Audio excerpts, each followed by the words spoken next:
वनुसल्ली वनुसल्लिम अला रसूलिल करीम अम्मा बाद फ़ऊज़ु बिल्लाहि मिनश शैतानिर रजीम बिस्मिल्लाहिर रहमानिर रहीम अन अबी हुरैरता क़ाल क़ाल रसूलुल्लाहि सल्लल्लाहु अलैहि वसल्लम यतक़ारबु ज़मान व युक़बज़ुल इल्म व तुज़हरुल फ़ितन व युक़श्शुह व यक्सुरुल हर्ज क़ालू वमल हर्ज क़ाल अल क़त्ल मुत्तफ़क़ अलैह। यह हदीस मुत्तफ़क़ है बुखारी और मुस्लिम में। हज़रत अबू हुरैरा रज़ियल्लाहु ताला अन्हु रिवायत करते हैं, आका अलैहिस्सलातु तस्लीम ने इरशाद फरमाया, और ज़माना छोटा कर दिया जाएगा, इल्म उठ जाएगा, फितने जाहिर होंगे, दिलों में बुख्ल और कंजूसी डाल दी जाएगी और हर्ज ज़्यादा होगा। साहब अर्ज़ करते या रसूल अल्लाह हर्ज क्या है? फरमाया वो कत्ल है। बाबुल फितन में ये सब कुर्बे क़यामत आखिरी दौर में होने वाले वाक़ियात इसकी शरह में कर चुका गुज़िश्ता दर्स में। ज़माना सिमट जाएगा, यानी वक्त में बरकतें न रहेगी। एक हदीस का मफ़हूम है, साल महीने की तरह महीना हफ्ता, हफ्ता दिन की तरह, दिन घंटे की तरह, और घंटा इस तरह ख़त्म हो जाएगा जैसे हाथ में अंगारा रखा और फौरन हाथ जल गया। वक्त की बरकतें सिमट ली जाएगी, जिसका आज हम लोग मुशाहदा कर रहे हैं। आज फ्री आदमी है, उसके पास भी टाइम नहीं है। जिसके पास कुछ काम नहीं है वो भी बिजी है, मोबाइल में बिजी है। पता नहीं नेट फ्री है या हम लोग फ्री हैं। दोनों में फ्री कौन है? नेट फ्री है या हम फ्री है? तो जिसके पास कुछ काम नहीं है वो भी बोलता है कि वक्त निकाल के आता हूं। यानी वक्त की बरकतें खत्म हो गई। सुबह होती है, शाम होती है, यूं ही उम्र तमाम होती है। और सुबह का सफेद सहर जब नमूदार होता है, सूरज इस कदर तेजी से मगरिब की सिमत अपना सफर तय करता है कि जब सफर करते करते निस्फुन नहार पे आता है, वक्त ज़वाल पे आता है, तब तो हमारी सुबह होती है, हमारी आंख खुलती है। अपने दो चार काम खत्म कर लो, खाना खा लो, शाम हो जाती है, वक्त ईशा आ गया। यानी एक और जिंदगी का दिन हमारी जिंदगी के अयाम में से खत्म हो गया। और फिर मुस्तज़ाद कम अकली तो यह है कि हम हर साल खत्म होने पर बच्चों को सेलिब्रेट करवाते हैं, करते हैं, और उसका बर्थडे मनाते हैं कि आज के दिन जन्म हुआ। ये वक्त खुशी का नहीं है, ये वक्त गम का है। इतनी बेहतर और कीमती जिंदगी का एक साल खत्म हो गया। जहां रोना है वहां तालियां बजा के खुशियां मनाई जा रही है। खुशी तो उसका हक है जिसने पूरा साल रब की इबादत में, मौला की बंदगी में अपने आप को हमेशा तैयार रखा, हुजूर की सीरत और सुन्नत और किरदार के साथ वक्त पर फराइज वाजिबात अदा करता रहा। उसका हक है कि वो खुशी मनाए। हमने तो गम मनाना है कि एक और साल अपने ख्वाहिशात की तकमील के पीछे गुजार डाला। एक और साल मेरी जिंदगी का अपने ख्वाहिशात के पीछे चला गया, जिसमें न रब की इबादत कर पाया, न रब को राजी करने का सामान कर पाया। ये मकाम मकाम में खुशी नहीं है, ये मकाम तो मकाम में हसरत व अफसोस है। हम बर्थडे पर केक काट के खुशियां मना रहे हैं। किसी ने कहा था एक और ईंट गिर गई दीवार हयात की, एक और ईंट गिर गई दीवार हयात की। नादान समझ रहा है नया साल है। उल्टा है ना भाई। तो मकाम मकाम खुशी नहीं है, ये मकाम मकाम गम है। एक तो वक्त इतना तेजी से गुजर रहा है और फिर उस तेजी से गुजरे हुए वक्त पर हर साल पे हम लोग न जाने कितने चीजें सेलिब्रेट करते हैं। कभी जो है हम लोग सालगिरह के नाम पर वक्त के गुजरने पे खुशी मनाते हैं, कभी बर्थडे के नाम पर वक्त के गुजरने पे खुशी मनाते हैं, कभी मैरिज एनिवर्सरी के नाम पर, कभी जो है न जाने अभी तो क्या क्या पर्पस डे भी निकला है। इसी दिन मैंने अपनी महबूबा से मोहब्बत का इजहार किया था, अब वो दिन भी मनाने लगे। पता नहीं अब दुनिया में क्या क्या लोग मनाएंगे। इकबाल कह गए आंख जो देखती है लब पे आ सकता नहीं, मैं वह हर तो दुनिया क्या से क्या हो जाएगी। तरह तरह के अयाम निकल पड़े हैं और इसी पे बस नहीं बल्कि और ये कोटा बढ़ने के अंदर है। आका फरमाते हैं वह तकारबु ज़मान, और वक्त सिमट जाएगा, बरकतें न रहेगी। आज एक कहीं किताब में पढ़ा था, एक दौर था 40 साल के बाद दाढ़ी के बालों में सफेदी आया करती थी, कहीं पढ़ा था। अब वल्लाहु आलम ये बात सही है या नहीं इसकी कोई तहकीक न की। 40 साल के बाद बालों में सफेदी आया करती थी, यानी इमाम आजम के नजदीक भी 40 साल से बुढ़ापा शुरू होता है। 40 साल के बाद बालों की सफेदी इस बात की गम्माज है, इस बात की तरफ इशारा कर रही थी कि मियाँ अब जिंदगी के बेहतरीन अयाम खत्म हो गए, अब जिंदगी का चांद ढलने के अंदर है। जब बचपना था तो चांद बढ़ता बढ़ता जवानी आई, बदरे कामिल हो गया। अब 14वीं शब के बाद चांद घट रहा है, अब घटते घटते फिर वो फना की तरफ आ जाएगा।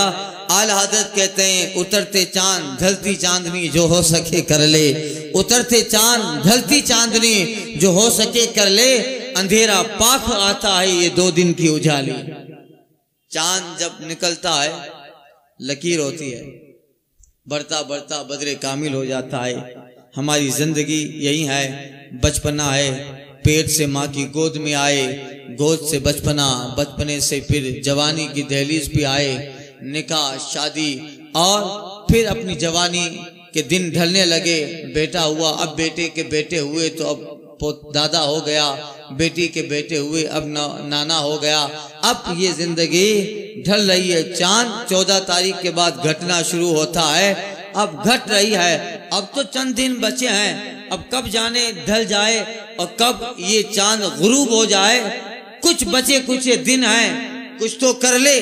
नसीहत कर रहे हैं आला हज़रत, उतरते चांद ढलती चांदनी जो हो सके कर ले, अंधेरा पाख आता है ये 2 दिन की उजाली है। आला हज़रत को अल्लाह ताला ने इल्मुल अमसाल अता फरमाया था। मिसाल इस तरह देते हैं, बड़ी से बड़ी बात और बड़े से बड़े गहरे फलसफे को आसान मिसाल में ऐसे समझा देते हैं आला हज़रत, मिसाल जहन में उतर जाती है और उस बात का सारा मफहूम और मजमून बंदे के दिमाग में आ जाता है। इल्मुल अमसाल तो यही है कि जिंदगी के अयाम खत्म हो रहे हैं और वक्त सिमटता सिमटता इस कदर सिमट गया कि आज 25 साल 30 साल आदमी उम्र की पार करता है, तभी से बालों में सफेदी आना शुरू हो जाती है। देखिए मेरी उम्र 35 साल है, लेकिन मेरे बालों में भी सफेदी दाढ़ी में एक साइड आ रही है, आ गई है। 40 साल के बाद जो सफेदी आती थी आज वो 25-30 साल में आ रही है। यानी ये भी बता रही है कि अब वो दिन हवा हुए कि पसीना गुलाब था, जब उनके दामन की खुशबू से मुअत्तर मेरा जहां था। अब तू उस दौर में है कि अब 40 साल का इंतजार नहीं है, अभी 40 साल ऐसे ही आ जाते हैं। बचपना आया, जवानी आई, बुढ़ा हो गया, पता ही न चला। हम लोग कहते हैं ना, कभी रिश्तेदारों में मुलाकात करने जाते हैं, हमारे दोस्त के रिश्तेदार के बेटे को देखते हैं कि अरे इससे पहले मुलाकात करने आया था तो बहुत छोटा था, इतना बड़ा हो गया। बड़ा तो अपने टाइम पे हुआ है, वक्त तेजी से गुजरा है। वक्त बड़ा तेजी से गुजरा है। बोलते हैं ना हाजी साहब कि अरे एडलो वडो थी वे, यानी अभी तो आया था मुलाकात करने तो ये बहुत छोटा था, इतना बड़ा हो गया। बड़ा ये नहीं बड़ा है, ये तो नेचुरल जितना बढ़ना चाहिए उतना ही बड़ा है। वक्त बड़ा तेजी से गुजर रहा है, ये चीज तो अपनी जगह पर है। तो ये तक़ारबुज़ ज़मान, वक्त बहुत सिमर जाएगा। आने वाले महीना ज़िलहिज्जा का महीना है। मैंने गुज़िश्ता दर्स में कहा था, गुज़िश्ता ज़िलहिज्जा में अय्याम कुर्बानी में हमने कुर्बानी की थी और उसका जो गोश्त खाया था अभी तक दांतों में वो लज्जत बाकी है, और ये दूसरी कुर्बानी के अय्याम आ गए। ये तक़ारबुज़ ज़मान। अब और आगे सूरज अपनी रफ्तार से चल रहा है और आने वाले अय्याम में ऐसे ही दिन ख़त्म हो जाएंगे। और कुरान मजीद ने इसकी तरफ इशारा भी फरमाया, वयजअलुल विल्दान शीबा, और क़यामत का वो दिन जिस दिन बच्चे बूढ़े हो जाएंगे। इसकी तफसीर और इसकी तशरीह में काफ़ी जो है मुफस्सिरीन ने कलाम किया और एक ज़बरदस्त तफसीर है। एक तफसीर इसकी ये भी मुफस्सिरीन बयान करते हैं, यजअलुल विल्दान शीबा, बच्चे बूढ़े हो जाएंगे। वक्त इतना तेजी से गुजरेगा, आज बच्चा है कल बूढ़ा नजर आएगा, कल बूढ़ा। इसलिए अभी मैंने जो अर्ज किया, देखो 40 साल में जो बाल सफेद होता था, आज जवानों के भी बाल सफेद होने लगे। अब उसकी फिजिकली कोई भी वजह रही हो, दरिया के करीब हमारा इलाका है और उसका खारास दीवारों पे भेज लगा देता है और उसका असर हमारी ब्लड पे, चमड़ी पे होता है। और जो है ये बड़ी बड़ी कंपनियां हैं, उसका गैस और रिफाइनरी के सारे दूसरे तत्व आसमान की तरफ, ये सारी चीजें टेक्नोलॉजी के लोग बयान करते हैं, वो अपनी जगह पर, मगर हुजूर की हदीस अपनी जगह पर, ये आका का फरमान अपनी जगह पर। तो अब जब बाल सफेद होने लगे तो फिर अब कब्र की फिक्र कर लेनी चाहिए, कब्र की फिक्र करनी चाहिए। ये बाल बता रहा है, हजरत इब्राहिम अलैहिस्सलाम की रूह कब्ज करने जब जनाब मलकुल मौत आए, हजरत इब्राहिम फरमाते हैं, अरे मौत लेने आए हो, जिंदगी लेने आए हो और रूह कब्ज करने आए हो, पहले बता दिया होता, तैयारी कर लेते। अब हजरत इब्राहिम अल्लाह के पैगंबर हैं, जद्दुल अंबिया हैं, अबुल अंबिया हैं, हमारे हुजूर के दादा गिरामी हैं। अब वो बहुत बड़े मकाम मनसब के हैं, उनकी तो इजाजत पे होता है कि वो चाहे तो मौत आए, चाहे तो ना आए। मगर मलकुल मौत जब रूह कब्ज करने आए तो हजरत इब्राहिम कहते हैं, पहले बता देते। मलकुल मौत कहते, हुजूर बताया था। का कब बताया? कि आपकी दाढ़ी में जब से सफेद बाल आना शुरू हो गया, ये कासिद बताने ही आया था कि अब जिंदगी का आखिरी पीरियड है, कभी भी बुलावा आ सकता है, कभी भी बुलावा आ सकता है। तो ये सफेद बाल कासिद है, बता रहा है कि अब आखिरी स्टेप पे जिंदगी गुजार रहे हो, कभी भी अपने वतन, अपने असली मकान की तरफ बुलावा आ सकता है, लिहाजा तैयार रहो, तैयार रहो। जैसे गाड़ी और बस और किसी अहम सफर में हमको जाना होता है और गाड़ी के वक्त पर हम पहुंच जाते हैं या थोड़ा 10-15 मिनट पहले पहुंच गए, तैयार रहते हैं ना भाई, गाड़ी कभी भी आ सकती है। अब ट्रेन हमारे लिए ना रुकेगी, फ्लाइट एक आदमी के लिए जो है इतनी ज्यादा देर तक डिले ना हो। हम अपने सामान्य सफर को ठीक करके गाड़ी की तैयारी में रहते हैं कि कभी भी आ जाएं, बस फौरन चढ़ जाएं। इसी तरह जिंदगी की जो गाड़ी चल रही है, कभी इसे उतरकर स्टेशन आना है और एक दूसरे स्टेशन की तरफ रुक करना है जिसका नाम कब्र है। कभी भी उसकी तरफ बुलावा आ सकता है, उसकी तरफ जाना है तो भी तैयार है, तैयार है। हजरत फुज़ैल बिन अयाज कहते हैं, जब बादशाह हज्जाज बिन यूसुफ उनके पास गया था, कहा नसीहत करो। और एक दौर में हारून रशीद बादशाह बगदाद खिलाफत अब्बासिया का एक जबरदस्त बादशाह गुजरा है हारून रशीद, वो भी गए। उन्होंने हज्जाज बिन यूसुफ से कहा था, इन्होंने जो है इससे हजरत फुजैल बिन अयाज से कहा था इज़नी, ऐ फुजैल मुझे नसीहत करें। हजरत फुजैल बिन अयाज कहते हैं बादशाह दुनिया में रोजादार बन के रहो और मौत से इफ्तार करो तो कब्र में ईद होगी, कब्र में ईद होगी। यानी दुनिया को रोजे की तरह रखो और मौत से इफ्तार करो। क्या मतलब? रोजे में सारी चीजें खाना पीना मना हो जाता है। अस्सौमो अल इमसाको अनिल अकरे व शुर्बे वल जिमा, खाने पीने से रुकने का नाम रोजा है। इसी तरह जिंदगी को रोजा बना लो।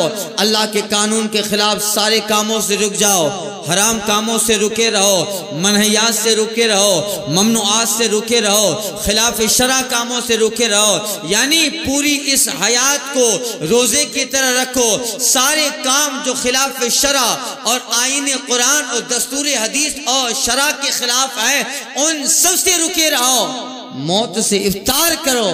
फिर देखिएगा जब कब्र की जो सुबह होगी वो सुबह नहीं, वो ईद बहारा होगी, वो ईद होगी। इसलिए कि रोजा रख के इफ्तार करके आया है।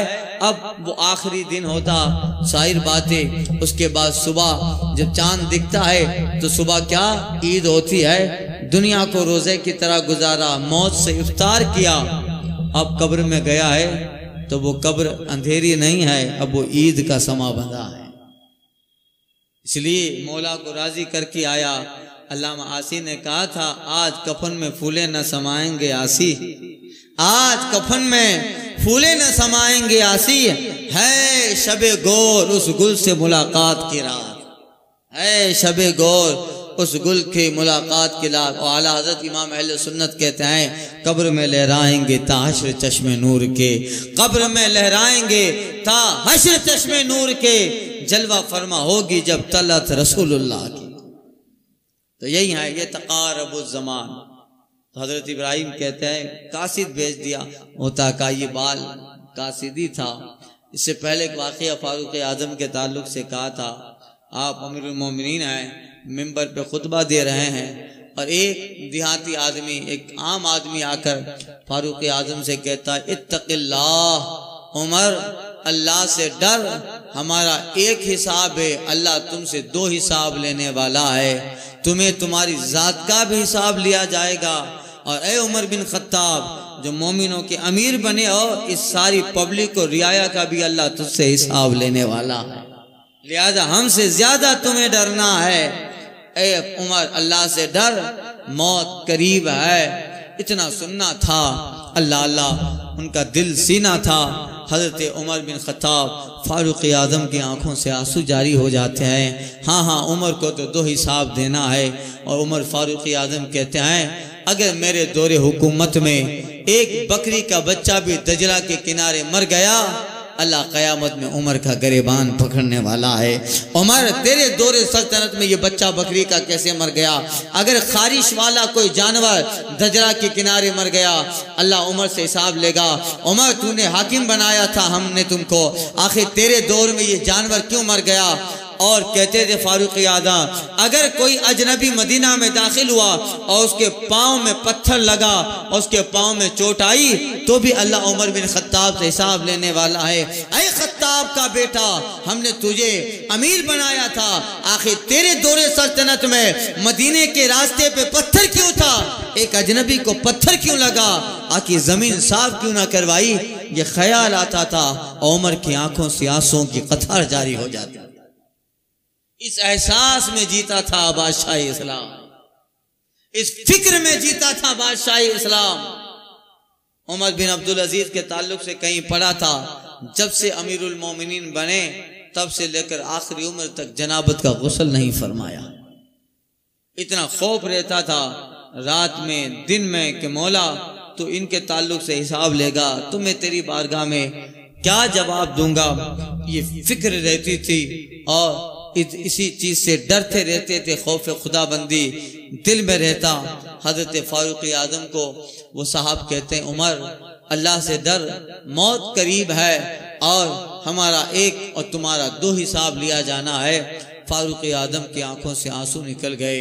उतर कर उस जवान को गले से लगाया और फरमाते हैं ऐ जवान क्या अच्छा होता अगर तू रोज सुबह आकर उमर को मौत की याद दिलाए, रोज सुबह मेरे दरवाजे पे आकर कहे ऐ उमर अल्लाह से डर मौत आनी है, ऐ उमर अल्लाह से डर मौत आनी है, ऐ उमर अल्लाह से डर मौत आनी है। रोज याद दिलाता तो उमर कुछ बच जाता, उमर कुछ मौत को याद करता। फारूक आदम ने उससे कहा, वो कहा ठीक है। वो साहब रोज फजर के बाद मस्जिद नबी के दरवाजे पे आ जाते, लोग दरवाजे पे उमर बिन खत्ताब से मुसाफा करते, मगर फारूक आदम दरवाजे पे पहुंचते, वो जवान कहते उमर अल्लाह से डर। और लहजा भी इतना जलाली होता था, अल्फाज में इतनी गरज होती थी, इतनी चमक होती थी, और नरमी से, इज्जत से, नम्रता से नहीं, बड़े कड़क अल्फाज से बोलता था, ऐ उमर अल्लाह से डर मौत आनी है, ऐ उमर अल्लाह से डर। इतने जलाल से बोलता था, उसकी आवाज में ऐसा रोब होता था, एक आम आदमी जब सुनता था मौत के डर से उसके रोंगटे खड़े हो जाते। ऐ उमर अल्लाह से डर। रोजाना आकर मस्जिद नबी के दरवाजे पे खड़ा रहकर यही बात कहता। फारूक आदम ने अपने खजानची से कहा, ये जब तक आया करे महीने की तनख्वाह मुकर्रर कर दो, इसका पगार मुकर्रर कर दो, महीने में उसको वजीफा मिलेगा इसी काम का कि सुबह आके उमर को मौत याद दिलाता है, इसकी तनख्वाह मुकर्रर की गई। अल्लाह अल्लाह, ऐसा दौर भी जमीन ने देखा है, ऐसा वक्त भी जमीन ने देखा है। आज हम लोग मौत की मजलिस में बैठने के लिए तैयार नहीं है। अल्लाह उसके रसूल के जिक्र और मौत के ताल्लुक, जिंदगी हयात और अल्लाह और उसके रसूल और सालिहीन के ताल्लुक से जिक्र हो, जहाँ कुछ नसीहतें हों, उन नसीहतों को सुनने के लिए हमारे पास वक्त नहीं है। एक दौर था तख्ते इराक पर बैठने वाला बगदाद का बादशाह हारून रशीद जैसा एक अजीम फरमा रवा भी रात को जब नींद नहीं आती थी गुलाम को लेकर शहर में निकल पड़ता था और कहता था किसी अल्लाह वाले के पास ले चल, आज नींद नहीं आ रही है, किसी अल्लाह वाले के पास, वली के पास ले चलो, वो नसीहत करे ताकि मुझे मौत और कब्र याद आए और इस महल की मोहब्बत हारून रशीद के दिल से कम हो जाए। हारून रशीद को जब नींद नहीं आती थी गुलाम को लेकर अल्लाह वाले के पास चले, ऐ अल्लाह वाले नसीहत कीजिए, नसीहत कीजिए। नसीहत करते थे, नींद नहीं आती थी, हमको नींद नहीं आती तो मोबाइल में व्हाट्सएप चालू कर लिया, टीवी चालू कर लिया।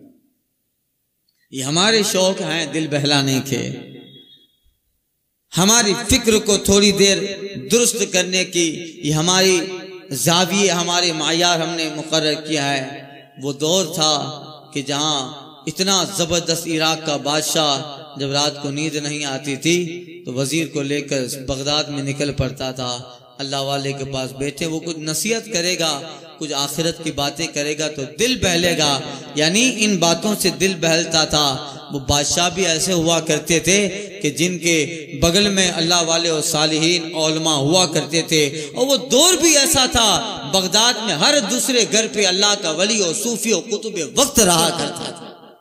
हर दूसरे घर में अल्लाह के वली और बड़े बड़े, यहाँ देखो तो इमाम गजाली है, आगे जाओ तो हजरत मारूफ करखी है, और आगे जाओ तो हजरत अबू बकर शिबली का मज़ार है, उसके पास में देखो तो हजरत हारिस बिन बिशर बिन हारिस, हजरत बिशर हाफी का मज़ार है, और इधर आगे चले जाओ एक इलाका है तो हजरत अबुल हसन का मज़ार है, और थोड़ा आप 22 कदम 20 कदम चलो इमाम आजम का मज़ार पाक है, और थोड़ा बगदाद के पीछे वाले इलाके में 1 किलोमीटर चले जाओ हजरत उमर शहाबुद्दीन सोहरवर्दी का मज़ार है, और आप इधर आगे चले गए हजरत शिबली, हजरत मंसूर बिन हल्लाज का मज़ार है, और आगे चले गए तो फिर जो है हजरत बहलूल दाना है, इससे आप 23 कदम आगे चले गए तो हजरत जुनैद बगदादी का मज़ार है, उनके मामू सिरी सख्ती का मज़ार है, यानी हर इलाका सालिहीन से भरा पड़ा है।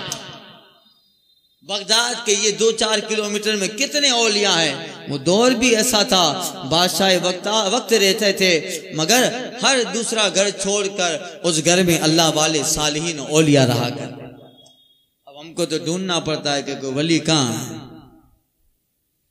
कहाँ है। थोड़ा पता चला कि फुला मस्तान है, मजदूब है, पीछे लग गए। अरे भाई वो मस्तान है तो उसको उसकी हाल पे छोड़ दो, अगर वो हकीकी मस्तान और मजदूब है तो वो अल्लाह की याद में लगा हुआ है, हम खाली देख लें हो गया काम। मस्तान इसलिए नहीं है कि वो हमारे काम बनाए, अरे उसका मतलब है वो अल्लाह की याद में लगा पड़ा है। ऐसा घुमा दे उनकी बिला में खुदा हमें ढूंढा करें पर अपनी खबर को खबर ना हो, वो अल्लाह की याद में लगा है। अब हम वहाँ बैठ कर, इसीलिए हजरत सरकार बगदाद कभी कभी भीड़ जम जाती थी तो गौसी आदम बगदाद निकल छोड़ जाते थे, जंगलों में जाते, मौला नहीं रहना है बगदाद में, लोग तेरी इबादत नहीं करने देते हैं, ये आ गए वो आ गए बैठने वाले, मौला वक्त ही नहीं मिलेगा, छोड़ के बगदाद जंगल में चले जाते। फिर हजरत खिजर आते हाथ पकड़ के बगदाद में ले आते, हजरत खिजर आते हाथ पकड़ के बगदाद में ले आते, कहा नहीं इधर ही तुमको रहना है, ये दौर होता है। अब हमको तो अल्लाह वाला ढूंढना है तो पता लगाना पड़ता है कि अल्लाह वाले हैं। अभी ये भी देखना पड़ता है कि भाई अल्लाह वाले कितने पानी में हैं, इसलिए कि पब्लिक ने जिसको अल्लाह वाला अपने दिमाग से मायार और कसौटी और जाविये से बना लिया है वो अलग है। अल्लाह जिसे अपना दोस्त कहता है उसका डेफिनेशन कुरान में अलग बताया, उसकी व्याख्या कुरान में अलग बताई है, उसके असरात और उसकी जो है अलामतें अलग बताई है। अब हम उस अल्लाह वाले को मानेंगे जो कुरान और हदीस के जाविये पे खरा होता है, उसी को माना जाएगा, वरना आज तो कमी नहीं है अल्लाह की बना। और लोग बहुत सस्ते में जन्नती होना चाहते हैं, डाडे गवीरी आई बस बदे जड़ी हो, नमाज से वास्ता रोजों से वास्ता नहीं है, इबादत से। अल्लाह वाला है तो उसको उसने हाल पे छोड़ो, वो अपने मौला की याद में लगा पड़ा है। भाई आप शरीयत में लगे पड़े रहो और आप जिस कदर शरीयत पे अमल करोगे आप भी उस मकाम पे आ सकते हो, आप भी उस मकाम पे आओगे। विलायत को पाने के लिए शरीयत पहली सीढ़ी है, आप उस सीढ़ी पे दयानतदारी से अमल करो। अल्लाह ताला विलायत कसबी चीज है, आदमी मेहनत करता है, इबादत और रियाजत में लगा रहता है, अल्लाह ताला मकाम में विलायत अता कर देता है। फुजैल बिन अयाज जैसा इंसान जो किसी जमाने में कज़्ज़ाब को डाकुओं में जिनका नाम आता था, अल्लाह ने मकाम में विलायत अता कर दिया कि नहीं। फुजैल बिन अयाज को डाकू थे, चोर थे, लुटा करते थे, मगर जब दिल में खौफ खुदा आया, रास्ते से जा रहे थे, एक कागज का टुकड़ा पड़ा था, उसमें कुरान पाक के आयत करीमा लिखी थी, अलम यतिल लज़ीना आमनु अन तख्शा क़ुलूबुहुम लिज़िक्रिल्लाह, क्या अभी तक उन लोगों का वक्त नहीं आया कि इनके दिल अल्लाह के खौफ में झुक जाएं। बस ये एक आयत करीमा ने ज़हन और फिक्र पे कैसा असर किया। हाँ हाँ आ गया है वक्त, वो तो अब तो दिल झुक जाना चाहिए था। फौरन सब कुछ छोड़ा और पहाड़ों में बैठ के हक हू की सदाएं लगाने लगे, नारा लगाने लगे। अल्लाह ने इतना मकाम दिया कि हजरत सरकार गरीब नवाज के बड़े पीरों में शजरे में नाम फुजैल बिन अयाज का भी आता। सरकार गरीब नवाज के पीरों के पीर हजरत फुजैल बिन अयाज हैं। तो फिर आदमी कोशिश करता है तो मकाम विलायत मिल जाता है। खैर बात पूरी करो, बात तो फिर निकलती है। तो फिर अब एक हदीस कितने दिनों से ये चल रही है, आगे और बढ़ी नहीं रहे, मगर जो भी हो ये अल्लाह उसके रसूल की बातें, चंद नसीहतें हैं। फारूक आजम रज़ी अल्लाह ताला अन्हु को वो साहब याद दिलाते। अब एक दिन आए तो हजरत फारूक आजम कहते हैं कि अब आप जो है कल मत आना, वला तातिनी गदन, अब आप कल मेरे पास न आना, यानी अब कल आप याद दिलाने मत आना कि उमर अल्लाह को याद कर मौत आने वाली है। हजरत फारूक आजम ने जब कहा, वो साहब कहते उमर क्यों, कल मौत आ जाएगी क्या? हजरत फारूक आजम के जिस्म दाढ़ी शरीफ में एक बार सफेद आ गया। आप सफेद बाल को पकड़ के कहते हैं अब तेरी जगह ये रोजाना सफेद बाल मुझे याद दिलाएगा कि उमर मौत आनी है, मौत आनी है। सब ना सबको किसी न किसी दिन जाना है, कहीं रहे, कैसा रहे, किसके साथ रहे, कहीं भी रहे, जाना है। इकबाल कहते हैं ना, कुल भाई इफलास में मौत, दौलत के काशाने में मौत, दस्तो सहरा व शहरो वीराने में मौत, मौत हंगामा आरा कुलज़म खामोश में, डूब जाते ही सफीने मौत की आगोश में। मौत तदीद मज़ा के जिंदगी का नाम है, ख्वाब के पर्दे में बेदारी का एक पैगाम है। मौत को समझा है गाफिल इख्तिताम जिंदगी, यह है शाम जिंदगी सुबह दवा में जिंदगी।